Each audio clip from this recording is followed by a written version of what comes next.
నిఘా వ్యవస్థ అనేది చాలా చాలా ముఖ్యమైనటువంటిది. వెనకట రాజులైనా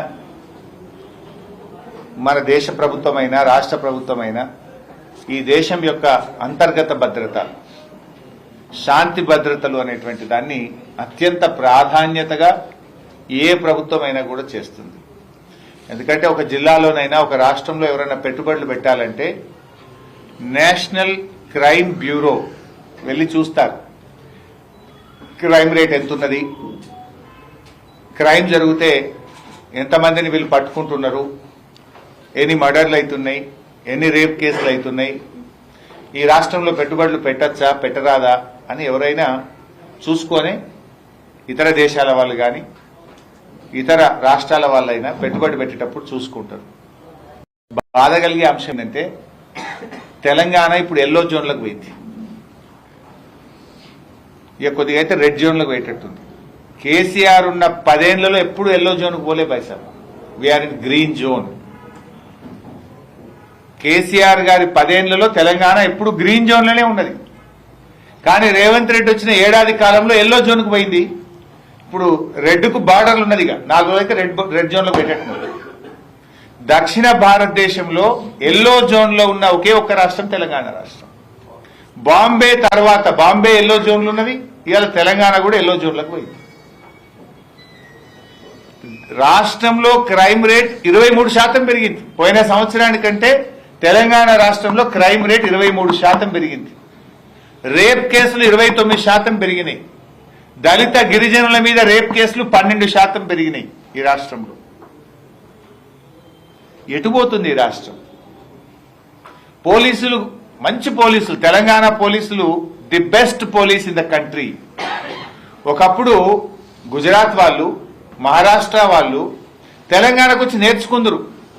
క్రైమ్ డిటెక్షన్ రేషియో మీ తెలంగాణలో చాలా బాగుంది, అసలు ఎందుకు ఇంత ఫాస్ట్గా మీరు దొంగల్ని పట్టుకుంటున్నారు, ఎట్లా పట్టుకుంటున్నారు అని మహారాష్ట్ర, కర్ణాటక, గుజరాత్ లాంటి రాష్ట్రం వాళ్ళు తెలంగాణకు వచ్చి నేర్చుకొని పోయింది. కానీ ఇవాళ ఏమైపోయింది? ఏడాది లోపలనే ఎందుకు ఇంత ఆగమవుతున్నది? మరి అదే పోలీసులు కదా, తెలంగాణ పోలీసులు దేశానికి ఆదర్శంగా ఉన్న పోలీసులను ఇవాళ రేవంత్ రెడ్డి గారి ప్రభుత్వం వాళ్ళని ఇతర అవసరాలకు వాడి, రాజకీయ కక్షల కోసం వాడి తెలంగాణ ప్రతిష్టను మంటగలుపుతున్నాడు. తెలంగాణ పోలీసుల ఆత్మ గౌరవాన్ని దెబ్బతీస్తున్నాడు ఇవాళ రేవంత్ రెడ్డి గారు. అసలు చాలా మంచి మంచి సాఫ్ట్వేర్ ఉండేది మన దగ్గర. హ్యాక్ ఐ, ఎవరైనా మహిళలు ఇంట్లో నుంచి బయటకు పోతే హ్యాక్ ఐలో రిజిస్టర్ చేసుకొని పోతే సేఫ్గా ఆమె మళ్ళా ఇంటికి చేరేదాకా పోలీసులు మానిటర్ చేసేవాళ్ళు. 23 లక్షల మంది మహిళలు హ్యాక్ ఐలో రిజిస్ట్రేషన్ చేసుకున్నారు. ఇలా హ్యాక్ ఐ అనేది బంద్ అయిపోయింది రాష్ట్రంలో.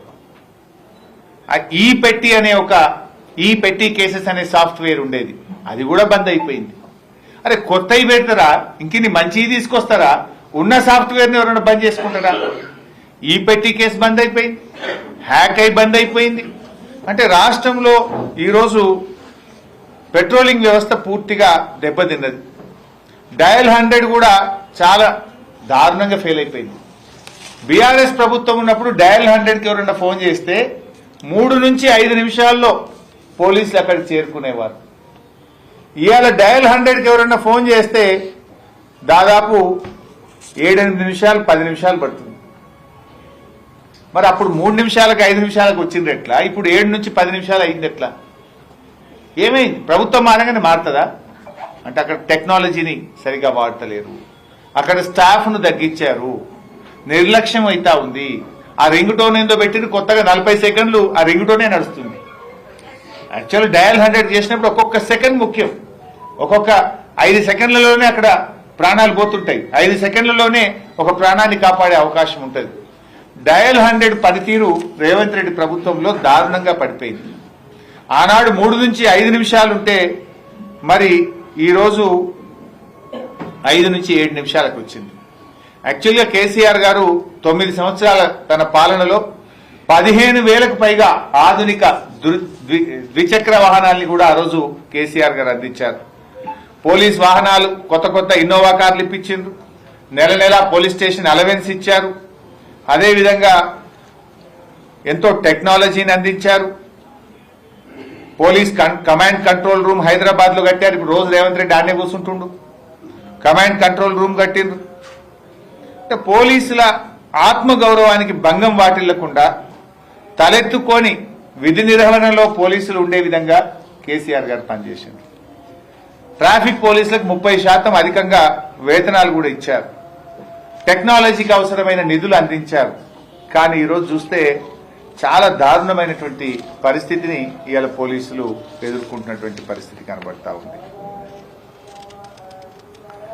క్రైమ్ డిటెక్షన్ రేషియో బీహార్ కంటే దారుణమైపోయింది. తెలంగాణ బీహార్ కంటే దారుణం. బీహార్ అంటేనే అందరూ దేశంలో లాస్ట్ అనుకుంటారు. కానీ రేవంత్ రెడ్డి ఏడాది పాలనలో క్రైమ్ డిటెక్షన్ రేషియోలో బీహార్ కంటే కూడా తెలంగాణ వెనుకబడిపోయింది. ఇట్లా ఉంటే ఎవడన్నా కంపెనీ వాడు వస్తాడా? ఇక తెలంగాణకు పెట్టుబడులు పెడతారా? ఇలా ఎందుకంటే హోంమంత్రిగా కూడా ముఖ్యమంత్రి ఉన్నాడు. ఏమనంటే తెలంగాణ పోలీస్ లోగో మార్చినాం. లోగోలు మారిస్తే ఏమొస్తుంది?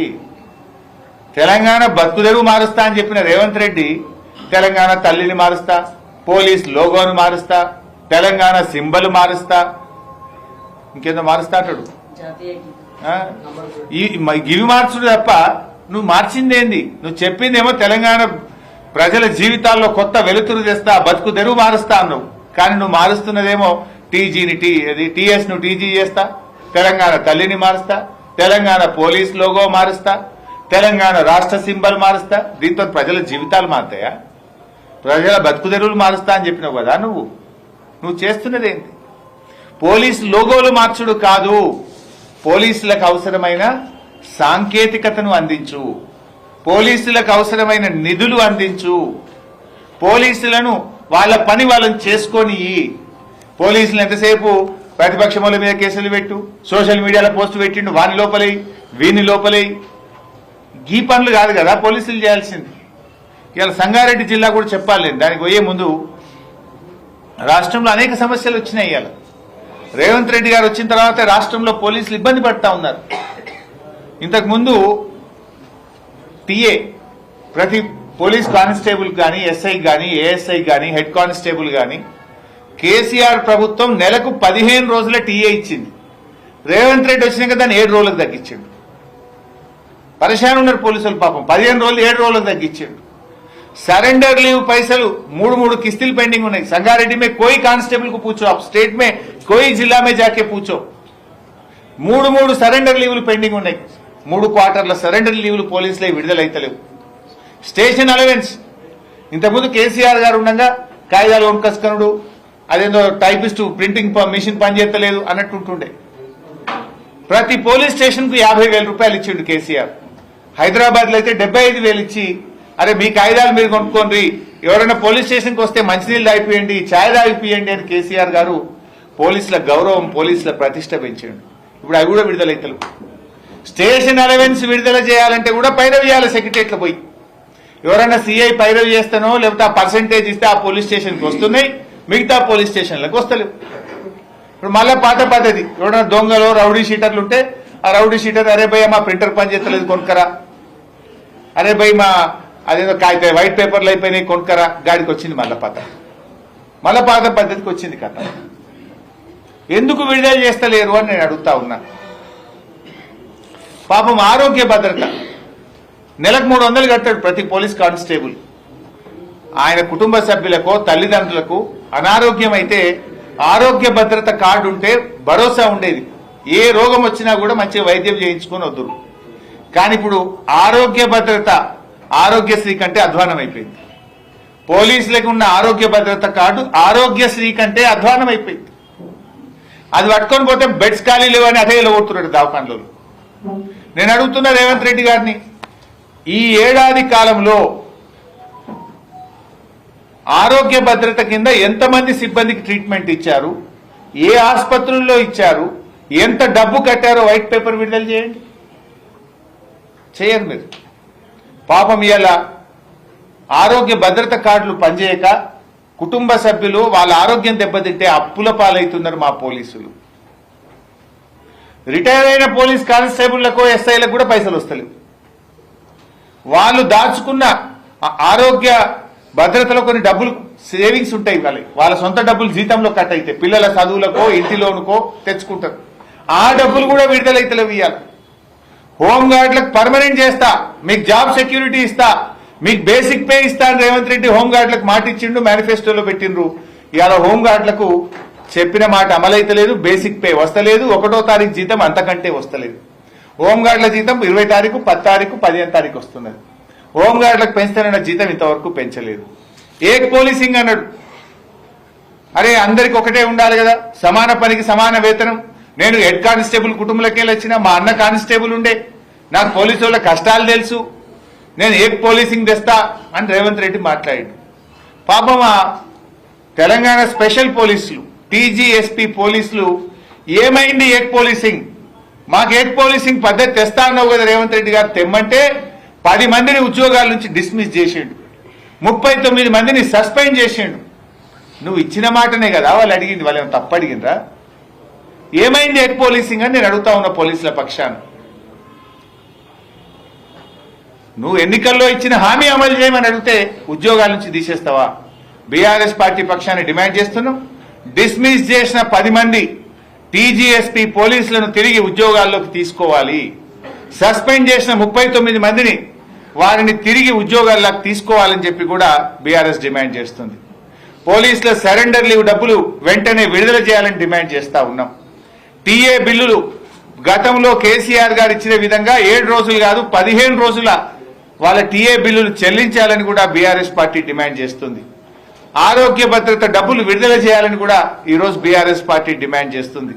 రిటైర్ అయిన పోలీసులకు సంబంధించిన డబ్బులు కూడా వెంటనే విడుదల చేయాలని, హోంగార్డులకు ఇచ్చిన మాట ప్రకారంగా బేసిక్ పే వాళ్ళ జీతాలు పెంచాలని చెప్పి కూడా మేము డిమాండ్ చేస్తా ఉన్నాం. ఇక మన సంగారెడ్డి జిల్లా, ఇది కూడా ఒకసారి చూస్తే అర్థమవుతుంది. రాష్ట్రం అంతా గట్లే ఉంది, కాకపోతే మనం సంగారెడ్డి ప్రెస్ వాళ్ళం కనుక, సంగారెడ్డి ప్రజాప్రతినిధులం కనుక ఈ జిల్లా పరిస్థితి కూడా ఒకసారి మాట్లాడుకుందాం. బీఆర్ఎస్ ప్రభుత్వం ఉన్నప్పుడు 2022లో 6429 కేసులు అయినాయి, 6429. ఇప్పుడు 2024 అయిపోయింది కదా మొన్న కాంగ్రెస్ గవర్నమెంట్. 2024లో ఎన్ని కేసులు అయినాయి అంటే 7563, అంటే 1000 కేసులు పెరిగినాయి. రోజు రోజుకు టెక్నాలజీ పెరిగితే కేసులు తగ్గాలనా, కేసులు పెరుగుతాయా? 7563 కేసులు అయినాయి. అంటే 2022 చూసినప్పుడు 24కు 1000కి పైగా సంగారెడ్డి జిల్లాలో కేసులు పెరిగినాయి. అంటే ఏమైంది, ఎందుకు పెరుగుతా ఉన్నాయి కేసులు? పోలీసులు అక్రమ కేసులు పెడుతుండ్రా?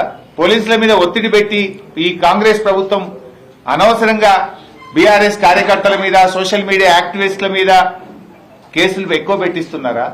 నిఘా విభాగం పనిచేయడం లేదా? ఎస్బీ డిపార్ట్మెంట్ పనిచేయడం లేదా? ముందస్తు చర్యలు తీసుకోవడంలో ఫెయిల్ అవుతున్నామా? కారణం ఏంది అని నేను అడుగుతా ఉన్నా. ఇలా సంగారెడ్డి జిల్లాలో అత్యాచారాలు 31% పెరిగినాయి పైసా.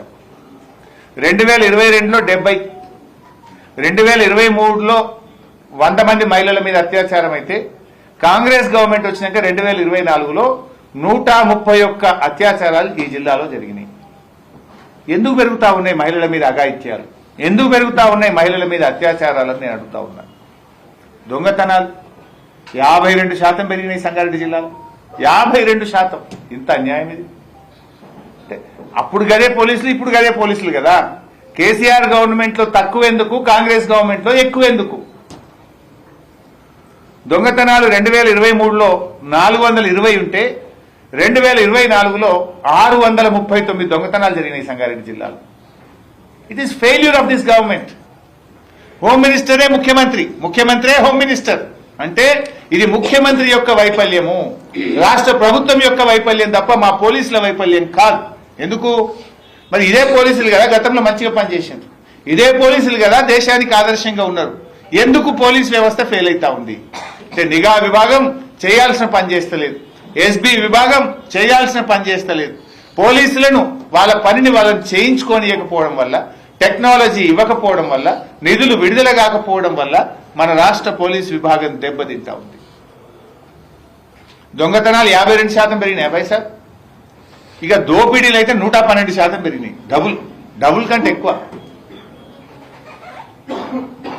2022లో 9 దోపిడీలు, 2023లో 17 దోపిడీలు, 2024కు వస్తే సంగారెడ్డి జిల్లాలో 36 దోపిడీలు జరిగినాయి. 112% పెరిగినాయి దోపిడీలు. అదేవిధంగా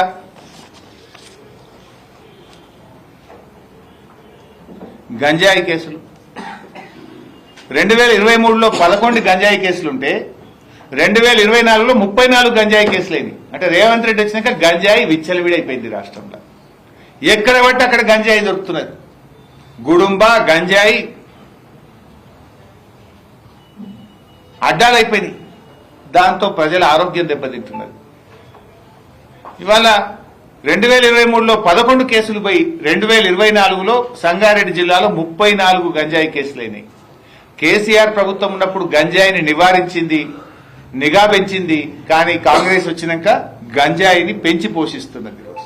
ఇది నేను చెప్తున్న లెక్క కాదు, మీ ఎస్పీ గారు చెప్పిన లెక్కలే. మీ ఎస్పీ ప్రెస్ మీట్ పెట్టిన లెక్కలే నేను చెప్తున్నా. నేనేమి నా సొంత కవిత్వం చెప్తలేను. పోయిన సంవత్సరం లెక్క, ఈ సంవత్సరం లెక్క తీసి మీ ముందు పెడతా ఉన్నాను. సైబర్ క్రైమ్లు సంగారెడ్డి జిల్లాలో 2022లో 217 సైబర్ క్రైమ్లు, 23లో 323 సైబర్ క్రైమ్లు, 2024కు వస్తే 793 సైబర్ క్రైమ్లు అయినాయి. అంటే ట్రిపుల్ అయిపోయినాయి సైబర్ క్రైమ్స్.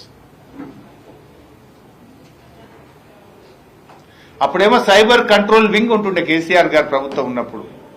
ఎప్పటికప్పుడు ప్రజల్లో అవగాహన కల్పించిన 1930 గురించి స్కూళ్లలో, కాలేజీల్లో, కాలనీల్లో రెగ్యులర్ గా చేసేవాళ్ళకి. ఇప్పుడు ఆ పరిస్థితే లేదు. ఒక సంగారెడ్డి జిల్లాలో సైబర్ క్రైమ్స్ 400% పెరిగింది, 400 times. ఈ రకంగా రాష్ట్రంలో లా అండ్ ఆర్డర్ దెబ్బతిని ప్రజల ధన మాన ప్రాణాలకు రక్షణ లేకుండా పోయింది ఈరోజు ఈ రాష్ట్రంలో. ఆ రోజు బీఆర్ఎస్ ప్రభుత్వం ఉంటే ఒక భరోసా, ఒక నమ్మకం, షీ టీమ్స్ పెట్టి మహిళలకు రక్షణ కల్పించాం. కానీ కాంగ్రెస్ ప్రభుత్వం వచ్చిన తర్వాత లా అండ్ ఆర్డర్లో పూర్తిగా ఫెయిల్ అయిపోయింది. ఇవి మన కమ్యూనల్ రైట్స్. इसके पहले कभी भी नहीं हुआ. 1 साल में 10 कम्युनल राइट्स हो गए तेलंगाना में. अपने जिला दौलताबाद में भी हुआ, यहाँ पर कम्युनल राइट. संगारेड्डी जिले में भी कम्युनल राइट हुआ, बासरा में हुआ, वनपर्ती में हुआ, जयनूर में हुआ. मुझे ये समझ में नहीं आता, परसों वीडियो फुटेज जो चाहे रिलीज कर रहा, वहां पर संध्या थिएटर का वीडियो फुटेज रिलीज करे, असेंबली में एक तरफ हमारा वीडियो फुटेज रिलीज करें, फिर जयनूर का फोटो वीडियो का क्यों नहीं रिलीज करते, मैं पूछना चाहता हूं. वो भी रिलीज करो ना, मालूम होता. तो ఈ రకంగా కమ్యూనల్ రైట్స్ కూడా పెరిగినాయి రాష్ట్రంలో. మత కలహాలు కూడా పెరిగి ఇవాళ ప్రజలు టెన్షన్లో ఉన్నటువంటి పరిస్థితి కలిగింది. మొత్తంగా ఈ ప్రభుత్వం ప్రజలకు శాంతి భద్రతల్ని అందించడంలో, లా అండ్ ఆర్డర్ మెయింటైన్ చేయడంలో పూర్తిగా ఈ ప్రభుత్వం ఫెయిల్ అయిపోయింది. చివరగా నేను విజ్ఞప్తి చేసేది ఒక్కటే, రాష్ట్రంలో రైతుల పక్షాన రైతు భరోసాలో కోతలు పెట్టకండి. అర్థం చేసుకోండి, లోతైన విశ్లేషణ అవసరం. ఏ రకంగా రైతులకు కోతలు పెట్టాలని కాదు ఆలోచించాల్సింది, ఏ రకంగా రైతులకు మేలు చెయ్యాలి, ఏ రకంగా రైతులకు సహాయపడాలన్నదే ప్రభుత్వం ఆలోచించాలి. నువ్వు పత్తి వేసుకున్నావు కనుక నీకు ఎగబెడతా, నువ్వు చెరుకేసినావు ఎగబెడతా, నువ్వు కందేసినావు ఎగబెడతా, నువ్వు హార్టికల్చర్ పండ్ల తోటలు పెట్టినావు నీకు ఎగబెడతా. ఇది కాదు. నీకు ఎట్లా అందిస్తా, రైతుని ఎట్లా నిలబెడతా, రైతు ఆత్మగౌరవాన్ని ఎట్లా పెంచుతా అని ప్రభుత్వం ఆలోచించాలి తప్ప రైతుకు ఎట్లా కోత పెడతా అని ఆలోచించకూడదు అని చెప్పి మేము విజ్ఞప్తి చేస్తా ఉన్నాం. రైతుల పక్షాన 2 లక్షల పైన ఉన్నటువంటి రైతులకు తక్షణమే ఇచ్చిన మాట ప్రకారంగా రుణమాఫీ పూర్తి చేయాలని, ఈ రైతు భరోసా ఎకరానికి 15,000 రూపాయల డబ్బు విడుదల చేయాలని, షరతులు లేకుండా, కోతలు లేకుండా గతంలో బీఆర్ఎస్ పార్టీ ఇచ్చిన ప్రకారంగా రైతు భరోసా డబ్బులు అందించాలని చెప్పి డిమాండ్ చేస్తూ సెలవు.